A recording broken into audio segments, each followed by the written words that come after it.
سامعین محترم، اللہ رب العزت نے انسان کو بے پناہ نعمتوں سے نوازا ہے، اور اللہ کی عطا کی گئی نعمتوں میں سے ایک نعمت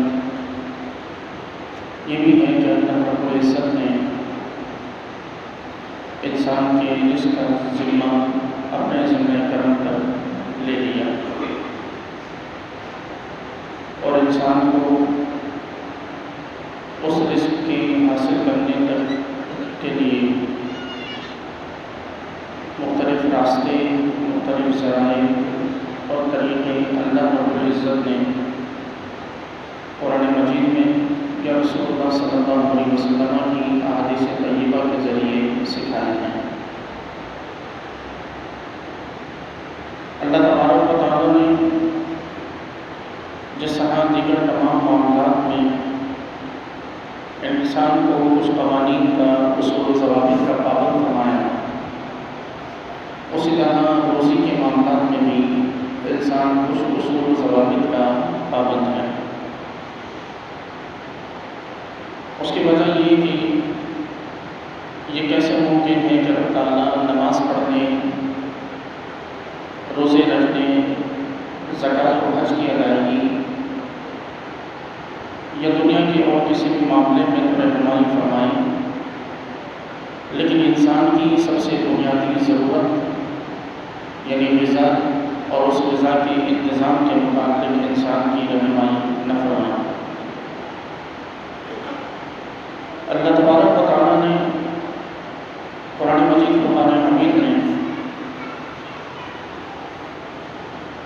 مسلمانوں کے لیے اور عمومی طور پر تمام انسانوں کے لیے رب تعالیٰ نے ایک بنیادی اصول اور قاعدہ اور ضابطہ ذکر فرمایا۔ ارشاد ہوا کہ وَأَحَلَّ اللَّهُ الْبَيْعَ وَحَرَّمَ الرِّبَا، کہ اللہ رب العزت نے تمہارے لیے خرید و فروخت کو، کاروبار کو حلال کیا، اور سود کو اللہ نے تم پر حرام فرمایا۔ گویا کہ اس آیت مبارکہ سے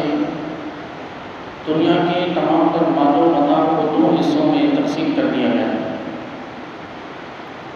ایک قسم کو کہ جو ہمارے لیے حلال رکھی گئی، اور دوسری قسم کو کہ جو ہمارے لیے حرام رکھی گئی۔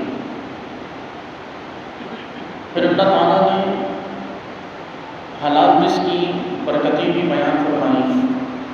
حضور اکرم صلی اللہ علیہ وسلم نے حلال رزق کے فضائل بھی بیان فرمائے۔ حرام کھانے سے اللہ نے قرآن میں بھی منع فرمایا، اور حضور نے اپنی احادیث طیبہ میں بھی منع فرمایا۔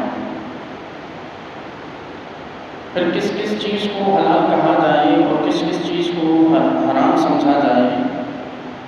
اللہ کے حبیب علیہ السلام نے ان احکام کو بڑی تفصیل کے ساتھ اپنی امت کو سکھایا ہے۔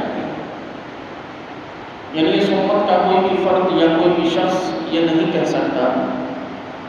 کہ اسے یہ معلوم نہیں کہ یہ چیز اس کے لیے حرام ہے یا حلال۔ اللہ کے حبیب علیہ السلام نے رب تعالیٰ کے بنائے گئے اصول کے مطابق بہت سی چیزوں کو اپنے دور میں اس زمانہ حیات ظاہری میں واضح فرمایا، اور رہی سبھی چیزوں کو اس امت کے علماء نے حضور کے بنائے گئے اصول کے مطابق حرام یا حلال ہونا واضح فرمایا۔ تب دنیا میں کوئی شے، کوئی چیز ایسی نہیں ہے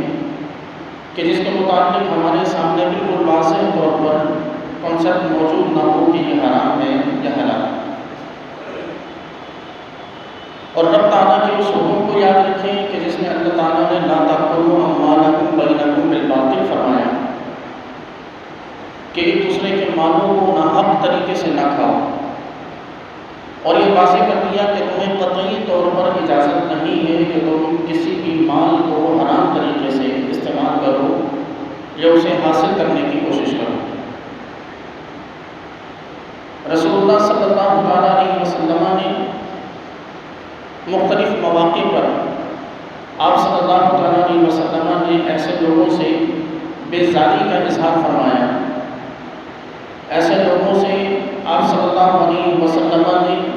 براءت کا اظہار فرمایا کہ جو حرام اور حلال میں کسی طرح کا امتیاز اور فرق نہیں رکھتے۔ آج ہمارے یہاں حرام کو حرام سمجھا تو جاتا ہے اور حلال کو حلال کہا تو جاتا ہے، لیکن جب سامنے مال ہوتا ہے تو اس وقت پھر یہ امتیاز کرنا ہم بھول جاتے ہیں کہ ہاتھ میں آنے والا یہ مال یہ حرام ہے یا حلال، اور مال کی محبت دلوں میں اس قدر گھر کر چکی ہے کہ اگر یہ امتیاز کر بھی لیا جائے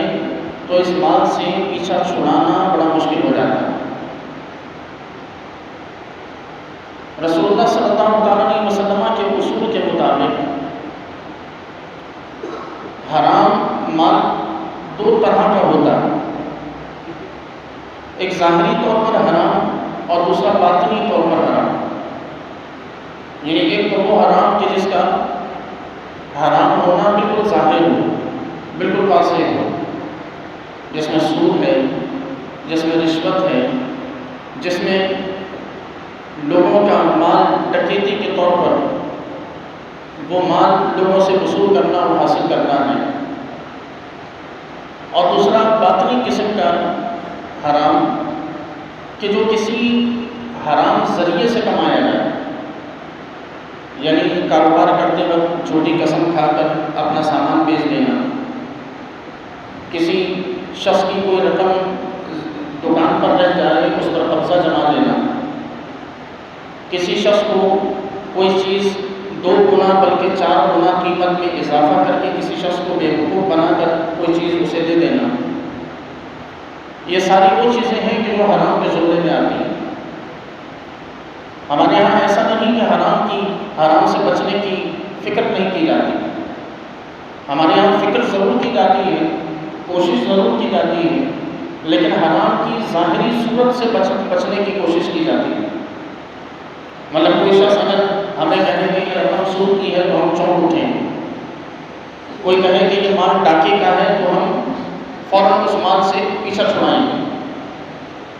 کوئی کہے کہ یہ مال چوری کا ہے تو ہم اس سے کبھی بھی اپنے ہاتھ میں رکھنا اور اسے استعمال کرنا پسند نہیں کریں گے، کوئی اگر کہے کہ یہ کسی کے ہاتھ سے ہم کسی طرح اسے بیوقوف بنا کر اس سے یہ مال لے کر آئے ہیں، یہاں آ کر ہم سے چوک ہو جاتی ہے۔ ہم سے چوک وہاں ہوتی ہے کہ جسے ہم حرام کہنا ہی نہیں چاہتے، جسے ہم اپنی ڈکشنری میں جس کے لیے ہمارے پاس ورڈ حرام کا ہے ہی نہیں، ہم اسے حلال سمجھتے ہیں۔ مثال کے طور پر ملاوٹ کر کے چیزوں کو بیچنے والے لوگ، ان کے نزدیک کہ ملاوٹ شدہ چیزوں کی خرید و فروخت کرنا یہ حرام ہے ہی نہیں، یہ تو رزق کمانے کا، منافع کمانے کا ایک بہترین ذریعہ۔ رسول اللہ صلی اللہ علیہ وسلم مر علی صورت العام، حضور اکرم صلی اللہ علیہ وسلم مدینہ منورہ کے بازار میں تشریف لے گئے تو کھانے کی ڈھیری پر سے حضور کا گزر ہوا، غلہ کھانے کا وہ ڈھیری کی صورت میں رکھا ہوا تھا، بازار میں بیچا جا رہا تھا، آپ صلی اللہ علیہ وسلم کا اس پر سے گزر ہوا، حضور اکرم صلی اللہ علیہ وسلم نے فادخل یدہ فیہا، آپ علیہ السلام نے اپنا دست مبارک اس کے اندر داخل کیا، اور جب اندر داخل فرمایا تو فنالت اصابعہ بللا، آپ علیہ السلام کے ہاتھ کو کچھ گیلا پن اندر محسوس ہوا۔ حضور اکرم صلی اللہ علیہ وسلم نے فوراً وہیں پر ارشاد فرمایا من غشنا فلیس منا، جو دھوکہ دے وہ ہم میں سے نہیں۔ یہ تھا وہ اصول کہ جسے آج ہمیں اپنانے کی ضرورت ہے، اور جہاں جس اصول پر آج ہم چوک کر جاتے ہیں، ہم تو پانی مار کر چیزوں کو اس لیے بیچتے ہیں کہ وزن بڑھے گا، وزن بڑھے گا تو منافع میں اضافہ ہوگا، آمدنی بڑھے گی۔ ہم یہ نہیں سمجھ رہے کہ یہاں کسی اور کو دھوکہ دینا بھی پایا جا رہا ہے، جس کے متعلق حضور نے فرمایا تھا کہ جو دھوکہ دے گا وہ ہم میں سے ہے ہی نہیں، وہ ہمارے راستے پر نہیں ہے، وہ ہمارے طریقے پر نہیں ہے، اور جو حضور کے طریقے پر نہ ہو تو پھر یقیناً وہ شیطان کے طریقے پر ہے۔ اور جو شیطان کے طریقے پر چل کر مال کمائے تو جتنا ہی کیوں نہ کما لے وہ حرام تو حرام ہی رہے گا۔ پھر اس حرام میں برکت کا سوال کیسے پیدا ہو سکتا ہے؟ پھر ایک فرد کی معیشت یا ایک خاندان کی معیشت یا ایک ریاست کی معیشت یا ایک ملک کی معیشت بہتر کس طرح ہو سکتی ہے کہ جب اس معاشرے کا ایک ایک فرد ایک دوسرے سے مال کے لوٹ اور خصوص میں مشغول ہو گیا ہو، جب ترجیحات اتنی بدل گئی ہوں کہ دین اپنی پسند کا چاہیے ہو، جب دل میں خواہش اور مال کی محبت اتنی پیدا ہو گئی ہو کہ جب حضور کا فرمان سنا اور سنایا جائے تو کانوں کو بند کر دیا جائے اور یہ لوگوں کے سامنے ظاہر کیا جائے کہ مجھے تو پتہ ہی نہیں تھا۔ آج ہمارے یہاں یہ بھی بڑا ٹرینڈ چل پڑا ہے کہ جو کوئی مسئلہ کسی کو بتا دیا جائے تو فوراً جواب آتا ہے کہ آج تک تو مجھے پتہ ہی نہیں تھا۔ تو آج تک پتہ کیوں نہیں تھا؟ کہ ہم جنگلوں میں گزار رہے ہیں، کہ ہماری زندگیاں جنگلوں میں گزر رہی ہیں، ہم ایک ایسی ریاست میں زندگی گزار رہے ہیں کہ جہاں پر ہر 2 گلی کے بعد ایک مسجد ہے اور جہاں پر جمعے کی نمازوں میں یہی سب بیان کیا جاتا ہے۔ تو یہ کیسے کوئی کہہ سکتا ہے کہ ہمیں خبر نہیں تھی؟ ہم ایسے معاشرے میں رہتے ہیں کہ جہاں پر قرآن ہر گھر میں موجود ہے، تو یہ کیسے کہہ سکتے ہیں کہ ہمیں خبر نہیں تھی؟ ہم ایک ایسے دور میں جی رہے ہیں کہ جہاں پر بڑی بڑی عربی اور فارسی کی کتابیں اردو میں دستیاب ہیں، کاروبار پر لکھی گئی علماء کی ایک سے ایک کتاب مارکیٹ میں موجود ہے، تو ہم یہ کیسے کہہ سکتے ہیں کہ ہمیں خبر نہیں تھی؟ یہ کوئی موضوع نہیں ہے کہ ہمیں خبر نہیں تھی۔ کل بروز قیامت اگر اللہ کے حضور یہ کہہ دیا کہ ہمیں پتہ نہیں تھا تو اس پر اور سزا ملے گی کہ پتہ کیوں نہیں تھا۔ یہ کوئی موضوع نہیں ہے کہ ہم جانتے نہیں تھے، کہ نہ جاننا کل بروز قیامت مزید عذاب اور وبال کا سبب بن جائے گا۔ آج ہمارے یہاں حرام صرف سمجھا جاتا ہے کہ کوئی رشوت لیتا ہو تو کہتے ہیں کہ اس کی کمائی حرام کی، لیکن یہ کوئی نہیں سوچتا کہ ترازو کے نیچے وزن مصنوعی وزن لگا کر وزن کم کر کے کسی چیز کو بیچنا یہ بھی حرام ہے۔ یہ کوئی نہیں سمجھتا کہ کسی شخص نے اگر اپنے خاندان کے لوگوں کی وراثت کا مال روکا ہوا ہو تو یہ بھی حرام ہے۔ یہ کوئی سمجھنے کو تیار نہیں ہے کہ اگر کوئی شخص کسی یتیم کا حصہ دبا کے بیٹھا ہوا ہے تو یہ بھی حرام ہے۔ نہیں، لیکن ہم اسے کیا سمجھتے ہیں کہ یہ تو حق ہے ہمارا، یہ تو ہماری ذمہ داری ہے کہ ہم اس مال کو کمائیں، اور مارکیٹ میں لوگ اس اپنے ان کاموں کی وجہ سے بڑے مشہور ہو جاتے ہیں۔ اور آپ یہ دیکھیے کہ ترجیحات ہماری کیا ہیں کہ کوئی کتنا ہی بڑا سیٹھ ہمارے سامنے کیوں نہ آ جائے، ہم نے محض یہ دیکھنا ہے کہ اس کے پاس مال و دولت کتنا ہے، اور جس کے پاس جتنا زیادہ مال ہوگا اس کے لیے ہمارے دل سے اتنی ہی عزت نکلتی ہے۔ کھڑے ہو کر استقبال کرنا، اس شخص کو عزت دینا، اسے تقریب دینا، اس کا احترام کرنا، کچھ جانے بغیر، کچھ سمجھے بغیر۔ وہیں اگر کوئی غریب آ جائے تو ہم اپنا ہاتھ بھی اس طرح ملاتے ہیں کہ ہاتھ ملانے کی بھی توہین ہوتی ہے۔ جب ہم معاشرے میں عزت کا اسٹینڈرڈ، احترام کا معیار مال کو بنائیں گے تو ہر شخص حرام اور حلال کو چھوڑ کر مال کمائے گا، اور اگر اسٹینڈرڈ ہم نے دینداری کو بنایا ہوتا، حلال کو بنایا ہوتا، اگرچہ کم ہوتا، تو معاشرہ حلال کے پیچھے بھاگتا۔ یہ ہماری بنیادی وہ ترجیحات میں وہ فرق آ گیا کہ جو دین سے دوری کی وجہ سے ہم نے پیدا کر دیا۔ رسول اللہ صلی اللہ تعالیٰ علیہ وسلم نے واضح طور پر ارشاد فرمایا۔ اچھا، اب یہاں ایک غلط فہمی پھر ہمارے یہاں یہ بھی پائی جاتی ہے، لوگوں نے دوسروں کا مال دبایا ہوتا ہے اور حج کو چلے جاتے ہیں۔ لوگ کسی کا مال دبا کر بہنوں کی وراثت کا مال اپنے پاس روک کے انہیں ان کی وراثت میں سے حصہ نہ دے کے لوگ ہر سال عمرے پہ جا رہے ہیں۔ رسول اللہ صلی اللہ علیہ وسلم نے ارشاد فرمایا کہ جس گوشت کی پرورش حرام سے کی جائے وہ جنت میں داخل نہیں ہو سکتا۔ جس گوشت کی پرورش حرام سے ہو وہ جنت میں داخل نہیں ہوگا۔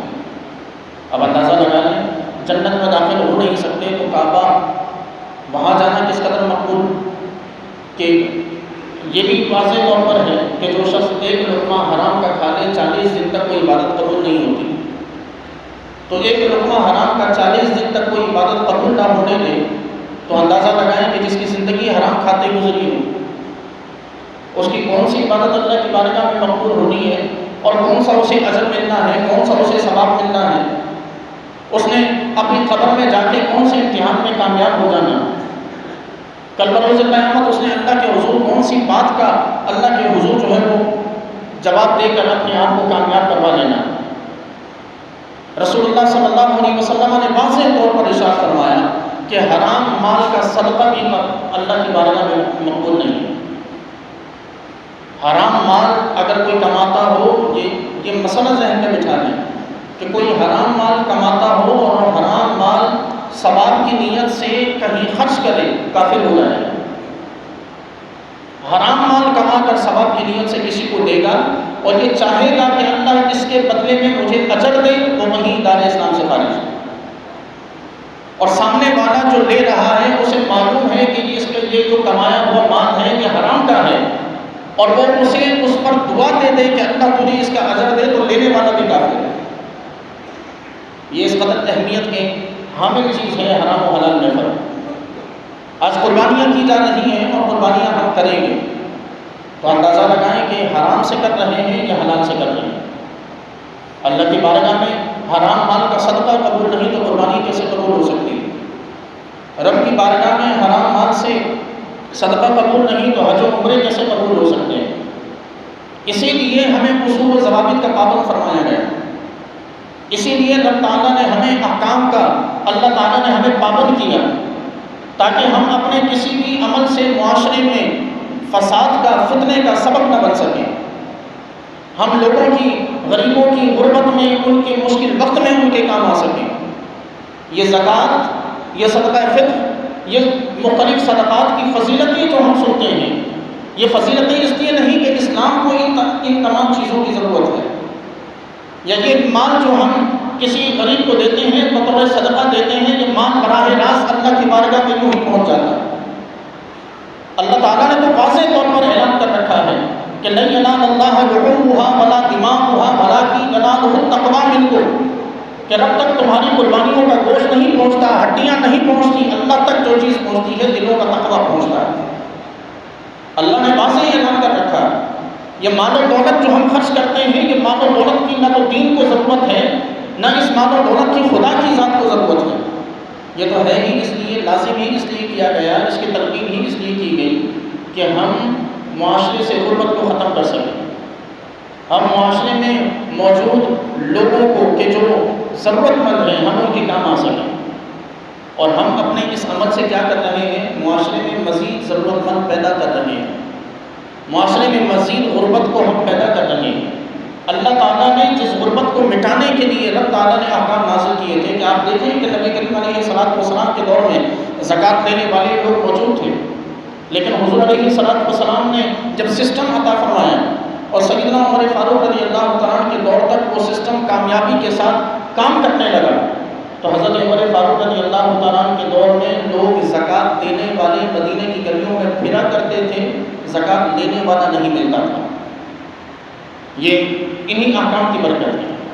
تو آج اگر ہم اپنے معاشرے میں خوشحالی چاہتے ہیں،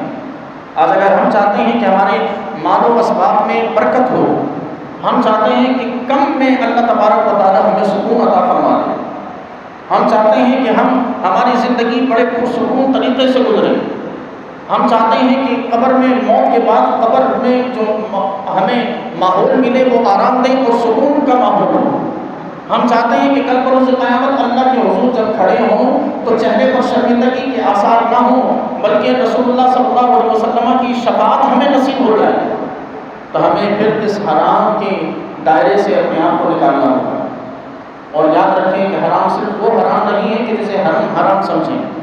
حرام وہ بھی حرام ہے کہ جسے اللہ کے رسول نے حرام کہا، اگرچہ سوسائٹی اسے حلال تو نہ سمجھتی۔ آج رشوت، آج جو ہے وہ اپنا معمولی سے معمولی کام کروانے کے لیے بھی رشوت دینا اور رشوت لینا، یہ سب حرام کے زمرے میں آنا ہے، الا یہ کہ ہم کسی چیز کے حقدار ہوں اور پھر ہمیں اس حد تک نہ پہنچنے دیا جا رہا ہو، ہم ہر قسم کے ہر طور سے ہم اس چیز کے اہل ہوں، اور پھر سامنے والا ہمیں اس اہل چیز تک پہنچنے کے لیے ہم سے کچھ مانگے اور پھر ہم اسے دیں تو یہ ڈکیتی کے زمرے میں جاتا ہے۔ یہاں دینے والا گناہگار نہیں ہے، دینے والا ضرور گناہگار ہوتا ہے۔ لیکن یہ یاد رکھیں کہ صرف اسی پر بس نہیں ہے، میں پھر عرض کرتا چلوں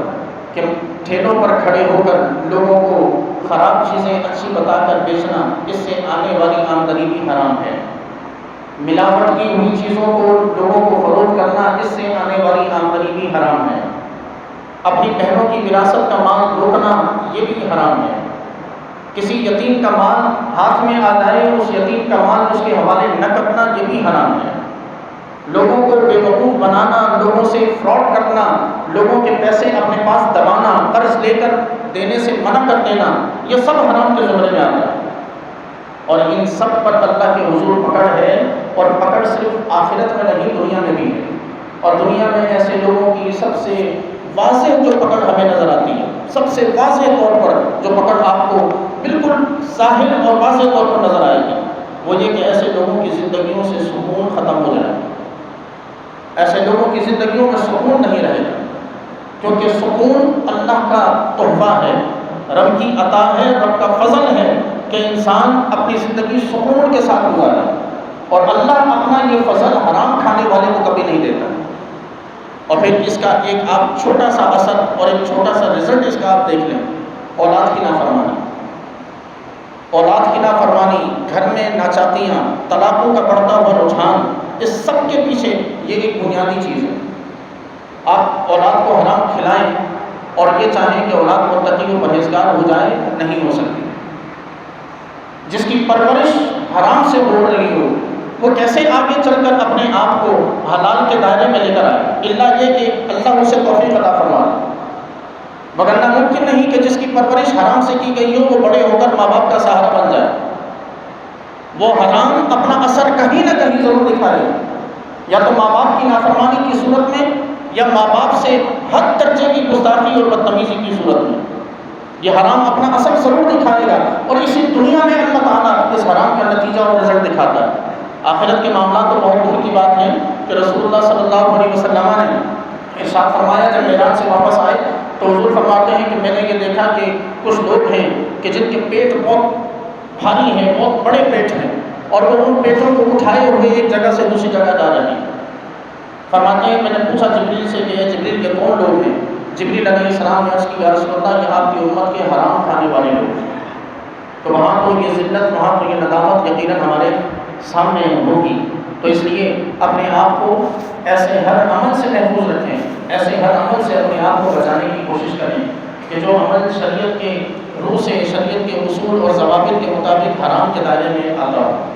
ہم جسے حرام سمجھتے ہیں، ہم جسے حلال سمجھتے ہیں، ہمارا سمجھنا، ہمارا جاننا کافی نہیں ہے۔ اللہ اور اس کے رسول کے احکام کو جاننا یہ لازم ہے۔ ہم ایسی سوسائٹی میں رہتے ہیں، ہم ایسے معاشرے میں رہتے ہیں جہاں یہ حرام و حلال کے اسباب سیکھنا، سمجھنا بڑا آسان ہو گیا۔ آج دین سیکھنا بڑا آسان ہے، لیکن ہم میں وہ شوق نہیں، ہم میں وہ جذبہ نہیں۔ اور یاد رکھیں کہ اللہ تعالیٰ نے ہر مومن مرد و عورت پر علم دین کو فرض فرمایا، فرض بھی اس صورت میں فرمایا کہ اس حالت میں کہ جس شخص کا جس فیلڈ سے تعلق ہو، اس پر لازم ہے کہ اپنی فیلڈ کے احکام جو شریعت کے ہوں وہ جانے۔ احکام جانے بغیر اگر کسی فیلڈ میں پاؤں رکھا اور حرام میں پڑ گیا تو پھر یہ نہ جاننے کا وبال بھی اس کے سر ہوگا۔ خالق کائنات سے دعا ہے کہ پروردگار ہم سب کو عمل کی توفیق عطا فرمائے۔